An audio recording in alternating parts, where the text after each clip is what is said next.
오늘 여러분과 함께 왜 예수님 오셨나요? 라는 제목으로 요한복음 14장 1절부터 12절에 있는 말씀을 중심으로 하나님 말씀 같이 나눕니다.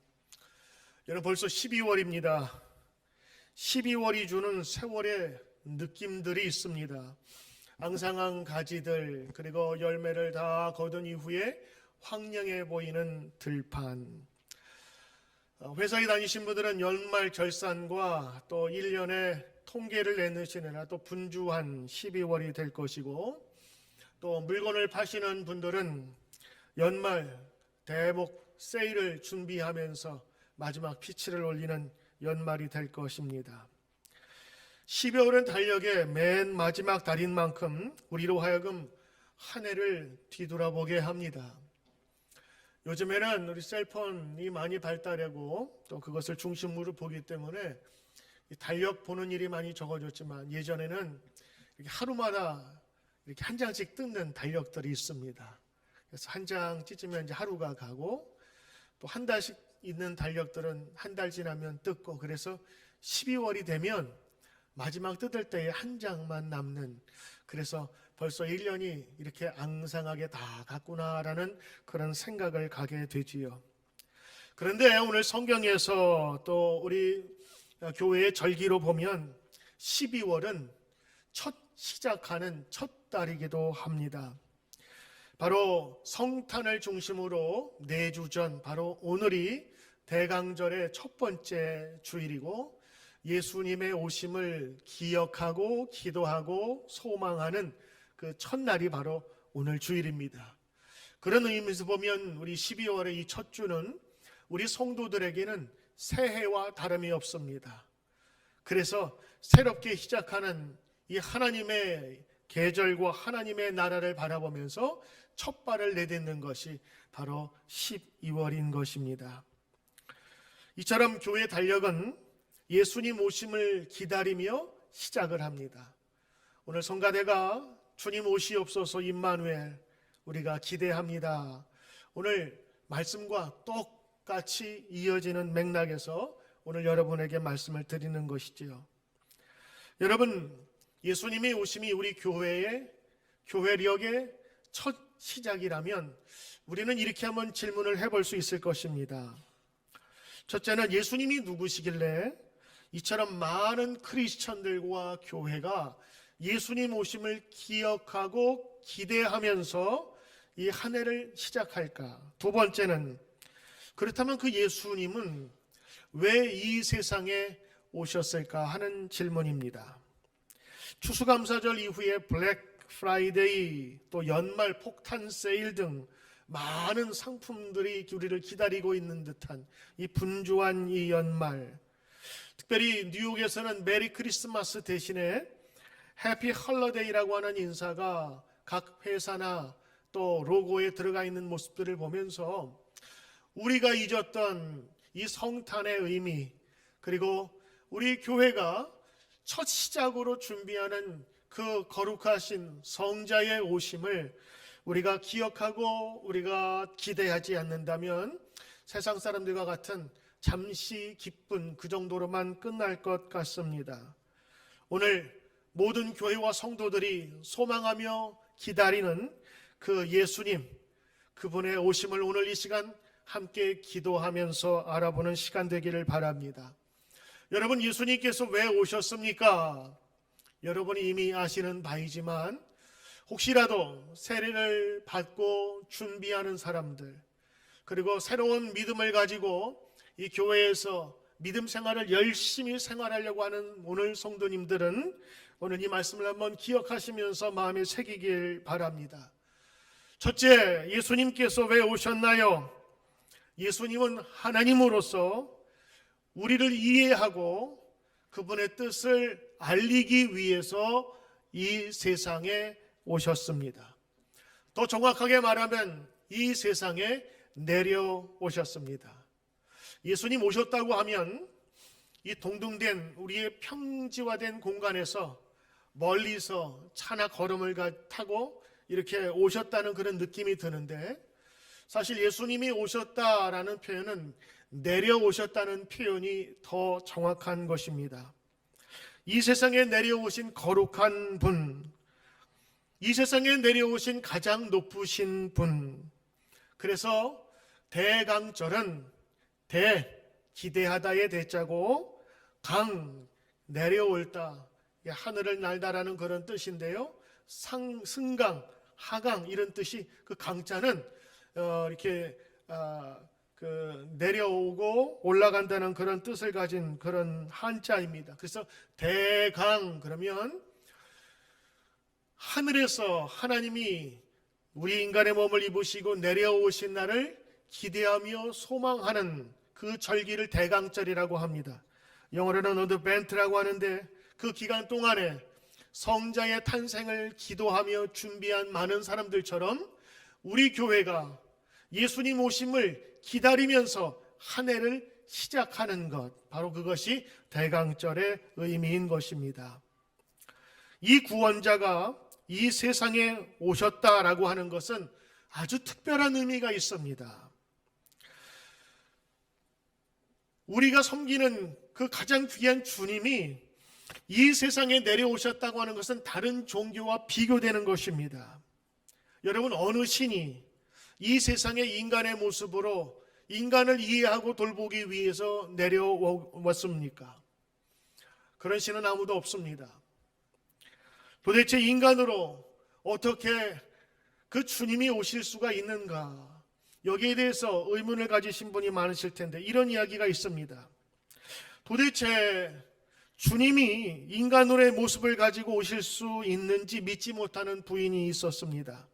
신앙심이 깊은 남편을 따라서 예배를 드리고 집으로 돌아가면서 아내는 계속 의심에 의심을 하면서 서로 이야기를 합니다. 아니, 어떻게 하나님이 인간의 모습으로 인간의 세상에 오실 수가 있지?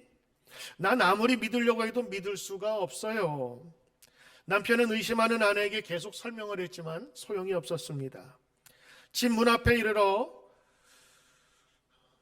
참새들이 겨울에 먹을 것이 없어서 눈을 뒤지다가 그 집 앞에 있는 것을 발견하게 됐어요. 평소에 새를 좋아하는 남편이 창고를 열고 가서 이렇게 곡식을 가져다가 쫙 뿌립니다. 그런데 그 새들은 그 남편의 마음도 모르는 듯이 다 날아가 버렸어요. 남편은 실망하면서 이렇게 얘기합니다. 새들아, 내가 너희를 얼마나 사랑하는지 모르니? 너희들 이거 먹지 않으면 겨울에 굶어서 비실비실 대다가 죽을 수밖에 없어. 이것 좀 먹으렴. 근데 새들이 사람의 말을 알아들을 리 없지 않겠습니까?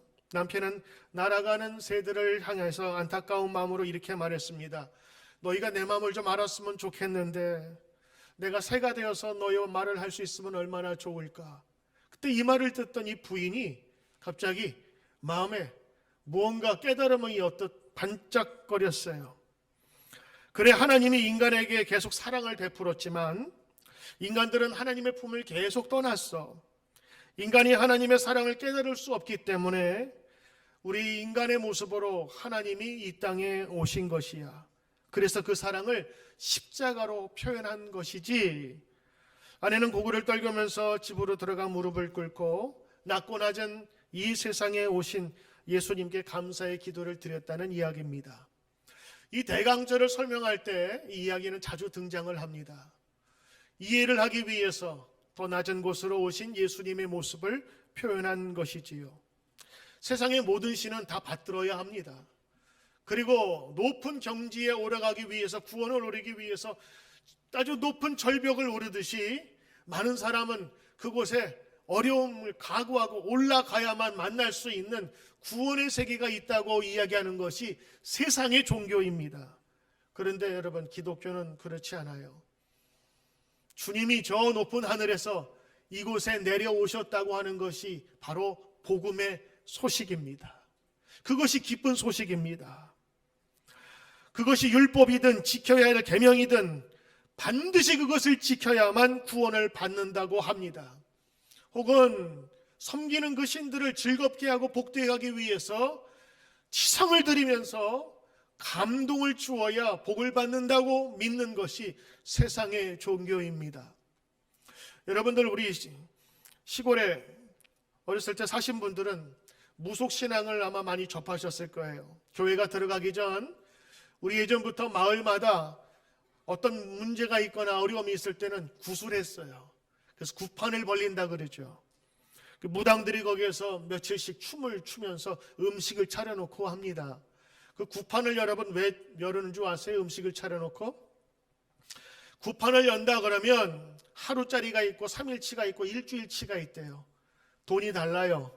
그래서 비싸게 주면 오랫동안 무당이 거기서 구판을 오래 벌려줍니다. 왜냐하면 애군이 낀 것을 막아준다는 그림이가 있는데 더 정확한 것은 이렇습니다. 구판을 벌입니다. 거기에서 북치고 장구치고 둥탁 하면서 아주 동네 시끄럽게 소고를 불면서 막 거기서 또 한 사람이 막 춤을 추죠. 신들린 것처럼, 진짜 귀신 들린 것처럼 추는 거예요.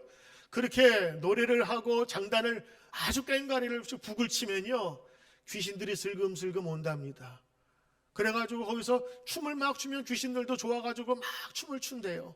하루 이틀 3일 추면은 항상 이렇게 같이 춤추다가 거기에 차려진 제사상 먹고 열심히 추다가 기분이 좋아져서 그 집을 나간답니다. 그게 구판을 벌이는 거예요. 그래서 오래오래 추면은 귀신들이 힘이 빠져가지고 그 집에 어떤 재앙이나 이런 것들을 할 수가 없어가지고 귀신들을 잘 달래가지고 돌려보내는 것이 구판이에요. 그래서 이 춤을 잘 추거나 귀신의 장단에 맞춰서 이 귀신들을 잘 달래가지고 이 보내야만이 애군이 없어지기 때문에 구판을 벌린다. 제가 그런 얘기를 들었습니다. 귀신도 섬겨줘야 좋아합니다. 귀신도 잘 먹여야 자기가 좋아서 그 집안에다가 재앙을 뿌리지 않는다는 것 때문에 그렇게 오랫동안 춤을 춰주는 거예요. 세상에 많은 종교들이 그렇습니다. 여러분 우리말에 천양지차라는 말이 있는데 하늘과 땅이 차이가 크다고 하는 그런 뜻입니다. 하늘은 높고 땅은 낮고 그리고 하나가 될 수 없습니다. 비교조차 할 수 없는 것이지요. 그런데 이 성육신이라고 하는 것, 하나님이 이 땅에 오셨다고 하는 것은 그 높은 위에 계신 분이 이 땅에 낮은 곳으로 오셨다고 하는 것입니다. 대강절 혹은 대림절이라고 부르는데 이곳에 낮은 곳에 임하셨다. 대림절. 이 낮은 곳에 오셨다. 대강절. 주님이 이 세상에 우리의 세상에 오셨다고 하는 것이 바로 성탄의 의미입니다. 그냥 거룩하고 높으신 분이 태어났다는 정도가 아니라 우리와는 차원이 다른 분이 이 세상에 내려오셨다. 이것이 바로 성탄의 의미이고 예수님이 이 땅에 오신 이유인 것입니다. 그는 가난한 자가 아니었지만 가난한 자를 위해서 가난하게 되셨어요. 그분은 슬픔이 있는 자가 아니었지만 슬퍼하는 자들을 위해서 슬픈 자로 이 세상에 오셨어요. 죄인은 아니었지만 죄 없는 모습으로 이 세상에 죄인이 되어 오셨어요. 그는 죽을 수가 없는 분이셨지요. 그런데 이 세상에 우리와 한계를 가진 육신을 가짐으로 죽음을 경험하셨어요. 그래서 누구보다 인간을 더 잘 이해하고 돕기 위하여 이 세상에 내려오신 것입니다. 그 사건을 기념한 것이 바로 성탄이고 그 성탄을 기념함으로 교회의 역사는 시작되는 것입니다. 성경은 이 사건에 대해서 이렇게 얘기를 합니다. 에베소서 2장 5절 8절에 있는 말씀인데 유진 피터슨 목사님의 메시지 성경으로 좀 풀이해서 여러분에게 성경을 말씀드립니다. 에베소서 2장 5절 그리스도 예수께서 자기 자신을 생각하셨던 방식으로 여러분도 자기 자신을 생각하십시오. 그분은 하나님과 급이 같았으나 스스로 높이지 아니하셨고 그 지위의 이익을 고집하지 않으셨습니다. 조금도 고집하지 않으셨습니다. 때가 되자 그분은 하나님과 동등한 특권을 버리고 종의 지위를 가지셔서 낮아지셨고 사람이 되셨습니다. 그분은 사람이 되셔서 사람으로 사셨습니다. 그것은 믿을 수 없을 만큼 자신을 낮추는 과정이었습니다. 그분은 특권을 주장하지 않았습니다. 오히려 사심없이 순종하며 사셨고 사심없이 순종하며 죽으셨습니다. 그것도 가장 참혹하게 십자가에서 죽으셨습니다. 여러분, 에베소서 2장 5절 8절에 있는 말씀은 예수님께서 이 땅에 어떤 모습으로 오신 것을 바울 사도를 통해서 고백하며 예수님이 이러한 모습으로 우리에게 가까이 오셨다는 것을 말씀하고 있는 것입니다. 죄인의 세상에 오신 예수님, 그 죄인을 구원하시려 이 세상에 직접 내려오신 예수님, 그것이 바로 성탄이요 거룩한 탄생인 것입니다.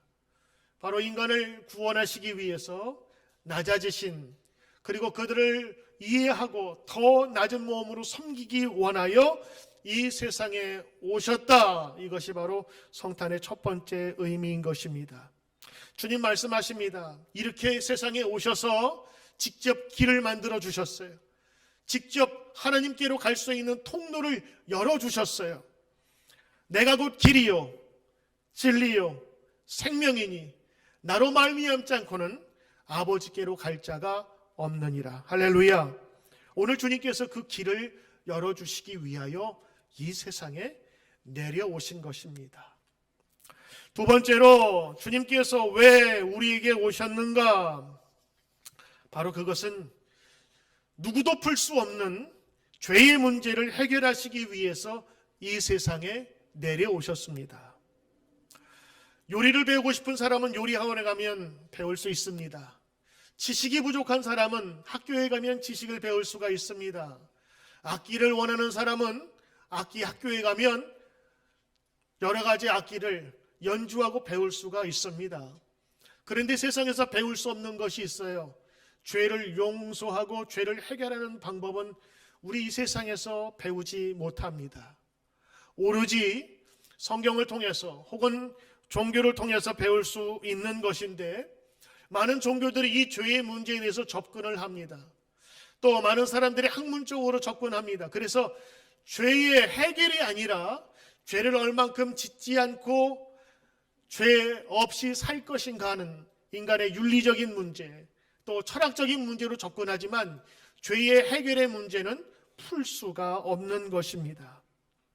사람의 근본 문제는 무엇입니까? 이 죄의 문제입니다. 인본 근본의 문제는 죄의 문제라고 해도 과언이 아닐 것입니다. 내가 죄인인 것을 알지 못했을 때에는 죄가 있는지도 모르지만 인생을 살면서 하나씩 내가 받은 상처 혹은 다른 사람에게 준 상처들을 하나씩 기억하면서 우리 인간이 죄를 지을 수밖에 없는 부족한 사람임을 깨닫는 사람이라면 이 죄의 문제의 해결에 대해서 관심을 갖게 됩니다. 여러분, 죄의 값은 반드시 치르게 되어 있습니다. 이건 하나님의 법도 마찬가지지만 우리 인간이 살아가면서 잘못을 하고 범죄하면 반드시 심판을 받습니다. 죄를 지으면 죄값이 반드시 있습니다. 죄값은 무서운 형벌입니다. 세상에 범죄한 사람은 그 대가를 반드시 받는데 하물며 공의로운 하나님이야 어떻겠습니까? 우리 모두는 죽으면 끝나는 인생이 아닙니다. 반드시 하나님의 심판대 앞에 서게 되어 있습니다. 그 심판대 앞에 서게 될 때에 우리의 모든 죄를 낱낱이 고백하고 드러나게 될 터인데 이제 그 죄를 어떻게 해결하겠습니까? 로마서 6장 23절에 죄의 결과는 죽음이다, 사망이다라고 말씀하고 계세요. 죄의 마지막은 반드시 죽음이 있다고 하는 것입니다. 에스겔서 18장에 보면 범죄하는 영혼은 반드시 죽으리라 말씀하고 계십니다. 로마서 1장 32절에 보면 그들이 예수 믿지 않고 하나님을 부인하는 자들이 하나님이 계신 것을 알고도 악을 행하고 죄를 범하는 일을 행하는 자는 사형에 해당된다고 하나님께서 정하셨다. 그들이 알고도 자기만 행할 뿐 아니라 또한 그런 일을 행하는 자들을 옳다고 당연하다고 여기느니라. 오늘 로마서의 말씀을 보면 하나님을 알고도 악을 행하고 죄를 범하는 자들은 사형에 해당한다고 하나님께서 정하셨대요. 죄를 지은 사람은 반드시 죽음으로 연결된다고 하는 말씀입니다. 여러분, 우리가 알지 못해서 그렇지 성경에 근거하면 죄를 지은 사람은 모두가 다 사형 선고를 받은 사람입니다. 여러분, 사형수가 되었다고 하는 것 얼마나 두렵고 떨리는 일입니까? 사형수가 곧 앞으로 이사갈 집에 대해서 관심을 갖겠어요? 아니면 몇 달 있을 결혼에 대해서 관심을 갖겠어요? 죽으면 끝인데 무슨 이 세상의 소망이 그렇게 기쁘겠습니까? 제일 급한 것이 무엇이겠습니까? 자기가 살인자가 아니라는 것을 증명해 보여야 될 거 아니겠어요? 그래서 그것을 면해야만 세상에 나가서 집도 사고 결혼도 하고 자기의 삶을 누릴 수 있지 않겠습니까? 죄를 없다고 밝히는 것이 첫 번째일 것입니다. 여러분, 우리 인간은 우리의 죄의 문제를 해결할 수 없습니다. 그래서 예수님께서 이 땅에 오신 것이지요. 회개하라, 천국이 가까웠느니라. 이 회개는 자기가 지은 죄를 알고 깨닫고 깨끗게 하라는 예수님의 말씀인데, 이 세상 오셔서 공생애 때 첫 번째 예수님께서 하신 말씀이 이 죄에 대한 용서를 너희가 하나님께 구하고 회개하여 깨끗하게 되라 말씀하신 것입니다. 주님께서 이 세상에 왜 오셨습니까? 우리 인간이 가진 해결하지 못할 죄의 문제를 해결하러 오신 것입니다. 예전에 제가 어렸을 때 교회 학교에서 배운 어린이 찬송가가 있습니다. 돈으로도 못 가요 하나님 나라. 우리 1부 때는 많은 분들이 좀 같이 부르셨는데 우리 11시 예배는 어렸을 때 교회 학교를 안 다녀서 보신 것 같아요. 힘으로도 못 가요 하나님 나라. 거듭나면 가는 나라 하나님 나라. 믿음으로 가는 나라 하나님 나라. 2절입니다. 벼슬로도 못 가요 하나님 나라. 지식으로 못 가요 하나님 나라. 거듭나면 가는 나라 하나님 나라. 믿음으로 가는 나라 하나님 나라. 아야빠도 못 가요 하나님 나라. 맘 착해도 못 가요 하나님 나라. 거듭나면 가는 나라 하나님 나라. 믿음으로 가는 나라 하나님 나라. 많이들 알고 계시네요. 여러분, 그때는 이 뜻이 무엇인지 모르고 부른 것 같아요. 근데 오늘 제가 설교를 준비하면서 갑자기 이 찬송이 떠올랐어요. 믿음으로 가는 나라, 거듭나면 가는 나라. 우리 한글이 좀 아직 익숙치 않은 분, 거듭난다는 게 뭐냐면 다시 태어난다는, 다시 나는 거예요. Born again. 다시 나는 거. 무엇으로? 믿음으로 거듭나야 가는 나라, 하나님 나라. 돈으로, 힘으로, 지식으로, 권력으로 갈 수 없습니다. 이건 죄의 문제와 연결되어 있어요. 죄를 해결하지 못하면 하늘나라에 갈 수 없습니다. 거듭난 것은 이 죄의 문제가 해결되어야만 거듭났다고 볼 수 있는 거예요.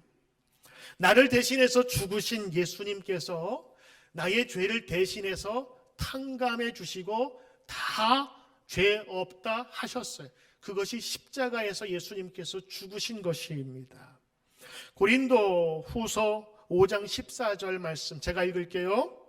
그리스도의 사랑이 우리를 강권하였도다. 우리가 생각하건대 한 사람이 우리 모든 사람을 대신하여 죽었은즉 모든 사람이 죽은 것이라. 고린도후서 5장 17절 예수님의 죽으심으로 우리의 죄가 사해졌기에 이렇게 말합니다. 그런즉 누구든지 그리스도 안에 있으면 새로운 피조물이라. 이전 것은 지나갔으니 보라 새 것이 되었도다. 아멘. 이전 것은 지나갔어요. 더러운 것은 지나갔어요. 죄에 묶인 모든 사슬은 다 풀어졌어요. 그리스도 안에 있으면 새로운 피조물이라, New Creation, 새로운 창조물이 되었다고 하는 것이 예수님께서 우리의 죄를 해결해 주셨기 때문인 것입니다. 우리 예배 중에 가장 기쁜 소식이 있다면 성가대 아름다운 찬양도 좋습니다. 멋지고 우리의 마음을 녹이는 설교도 좋습니다. 그리고 여러 찬양팀의 아름다운 찬양 인도도 좋습니다. 그러나 예배의 가장 큰 축복은 예배를 통하여 우리의 허물을 용서받고 깨끗하게 되었다고 하는 이 주님의 선포가 가장 위대한 힘인 줄 믿습니다. 그래서 예배를 드리면, 예배 드리는 성도는 그동안 내가 지어왔던 모든 죄를 주님께서 용서하고 다시 한번 우리를 새로운 피조물로 만드셨습니다는 믿음의 고백이 계속 있게 되는 것입니다. 기독교의 성례 가운데 가장 중요한 두 개의 성례가 있어요. 하나는 세례식이고 하나는 성찬식입니다. 세례식 때는 여러분 아시는 것처럼 침례교회에서는 물에 담궈요. 그래서 교회 옆에 욕조가 있고 거기에 커튼이 있다가 세례식, 침례식 때면 그 커튼을 열고 거기에다가 잠수복 입고 거기에 들어가서 물에 담그는 거예요. 예수님께서 요단강에서 세례를 줄 때 물에 담갔잖아요.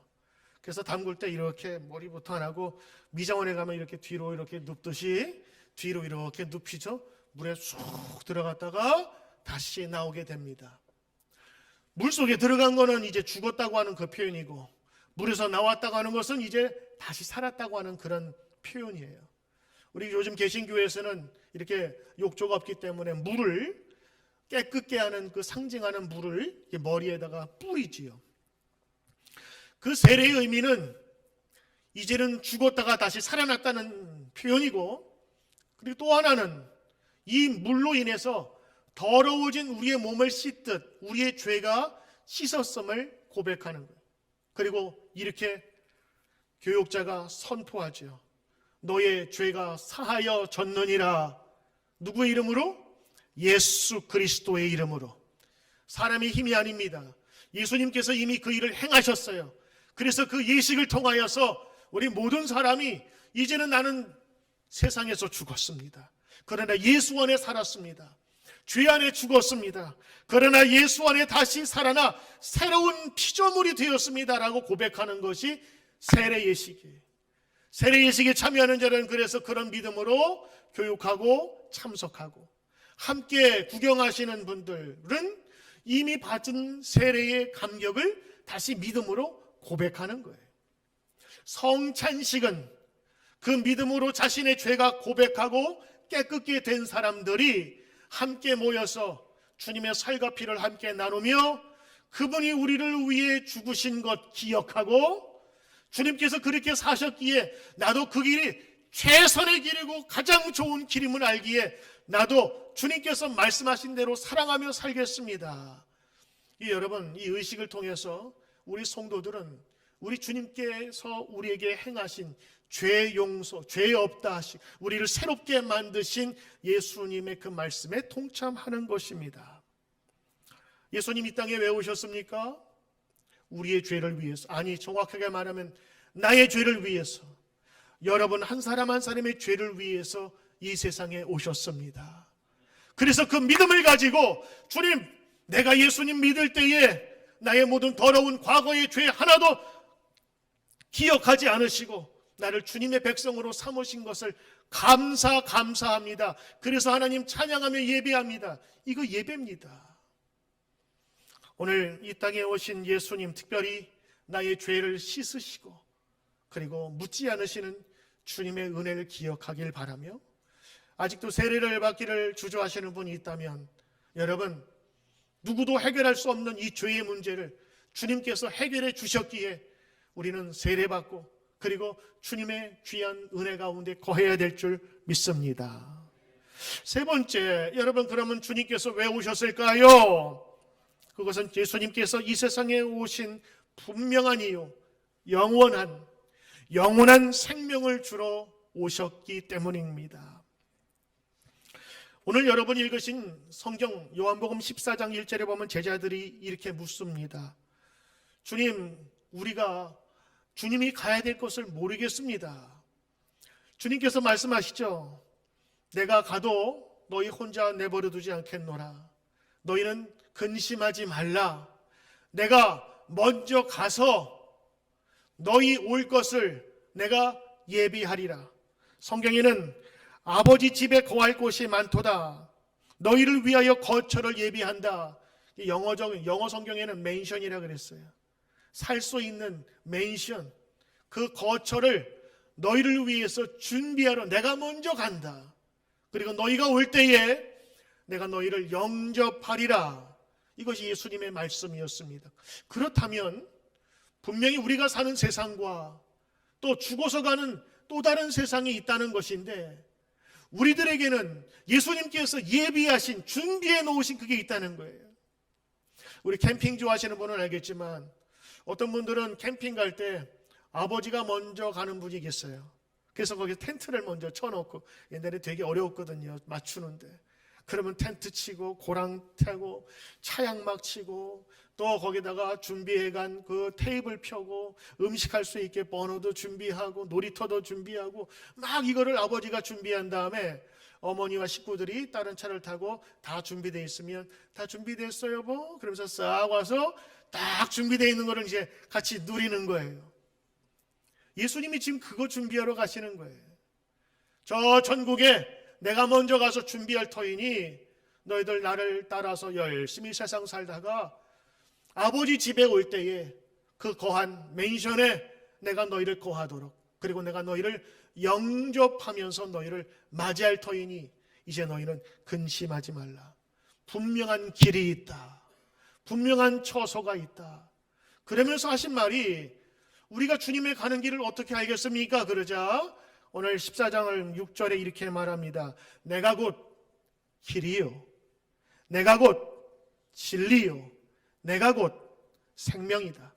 근데 여기 생명은요, 그냥 한 번 태어나서 한 번 죽는 그런 생명이 아닙니다.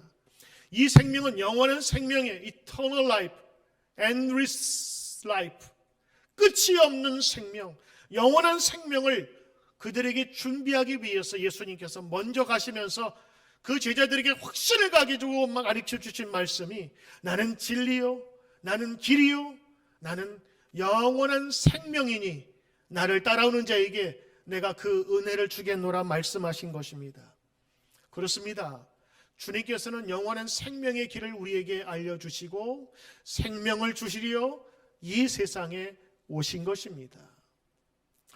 기독교는 교회 다니면 우리가 조금 더 나은 성자가 되고 윤리적으로 다른 사람이 볼 때에 좀 괜찮아 보이고 이런 정도로 믿기 위해서 예수님 오신 것이 아닙니다. 우리 인간의 죄된 뿌리를 완전히 뽑아 새로운 모습으로, 새로운 피조물로 만들기 위해서 예수님께서 이 세상에 오신 것입니다. 이 세상의 삶의 마지막은 반드시 있습니다. 그리고 우리 삶이 끝난 이후에는 하나님의 심판이 반드시 기다리고 있습니다. 근데 우리가 죄가 있으면 우린 천국에 들어가지 못해요. 예수님께서 십자가의 보혈로 그것을 모두 다 씻어주는 은혜로 우리는 하나님의 은혜로 주 앞에 갈 수가 있는 것입니다. 누가복음 16장에 보면 예수님께서 하신 이런 이야기가 있습니다. 두 사람이 죽었습니다. 한 사람은 부자였고 한 사람은 부자가 던져주는 그런 부스러기를 먹으며 살던 사람이었습니다. 그런데 한 부자는 지옥에 갔고 가난한 거지 나사로는 천국에 갔다고 합니다. 어떻게 갔는지는 모르겠습니다만 예수님께서 결과적으로 이렇게 딱 이야기를 하면서 말씀하고 있지요. 부자가 지옥이 너무 괴롭고 힘들어서 예수님에게 부탁합니다. 내 형제들이, 아직 죽지 않은 형제들이 5 형제가 저 세상에 살고 있는데 이 지옥에 오지 않게 하기 위해서 저들에게 여기 오지 말라고 좀 얘기 좀 해주십시오. 그러자 주님께서 말씀하십니다. 네가 걱정하지 않아도 세상에는 많은 사람들이 천국을 소개하고 있으니 너희 형제들은 그 사람의 말을 듣고 천국에 올 수 있는 길이 있다. 이렇게 말씀하셔요. 천국에 가는 자격자들은 죄를 안 짓는 사람이 아니에요. 죄가 하나도 죄를 짓지 않는 사람이 아니라 죄를 지었다 해도 회개하고 예수님을 믿는 자들이 올 수 있다고 하는 것입니다. 완전해서 믿을 수 있는 게 아니에요. 완전하지 않지만 부족하지만 주님께 나아갈 때에 완전해지는 것입니다. 그것이 믿음의 길입니다. 어떤 분들은 완전을 향해서 계속 올라가면 어느 순간에 자기가 완전한 성인이 될 수 있다고 하는데, 성인이 돼서 구원받는 것이 아닙니다. 하나님은 자기의 인간적인 모든 노력들을 하는 사람들을 그들 스스로 그것이 스스로 깨닫지 못하게 하기 위해서 은혜로 우리에게 값없이 주셨다 말씀하신 것입니다. 여러분, 영원한 생명은 존재합니다. 그러하기에 주님께서 그 길을 알려주기 위해서 오신 것입니다. 이 세상에 생명, 영원한 생명이 존재하기에 주님은 그것을 우리에게 마지막 전해주시기 위해서 이 세상 내려오신 것입니다. 예수님 말씀하시지요. 주 예수를 믿어라. 그리하면 너와 내 집이 구원을 얻으리라. 로마서 10장 9절에 만일 너의 입으로 예수를 주로 시인하고 하나님께서 그의 죽은 자 가운데서 살리신 것을 믿으면 구원을 받으리라. 요한복음 14장 6절 예수께서 이르시되 내가 곧 길이요 진리요 영원한 생명이니 나로 통하지 않고서는 아버지께로 올 자가 없느니라. 그렇습니다. 믿음은 예수 그리스도를 통한 하나님의 완전의 구원 사역이십니다. 이 구원은 하나님이 직접 예수 그리스도를 통해서 우리에게 주신 것입니다. 빌립이 묻습니다. 우리에게 하나님을 좀 보여주십시오. 예수님 말씀하시지요. 나를 보았는데 나를 본 사람은 하나님을 보았느니라. 바로 예수님을 통해서 하나님을 알 수 있는 길, 그분이 우리에게 말씀하시고 길이다 생명이다 말씀하고 있는 것이지요. 우리가 교회를 다니고 믿음을 가지는 것은 세상이 줄 수 없는 참된 길이기 때문입니다.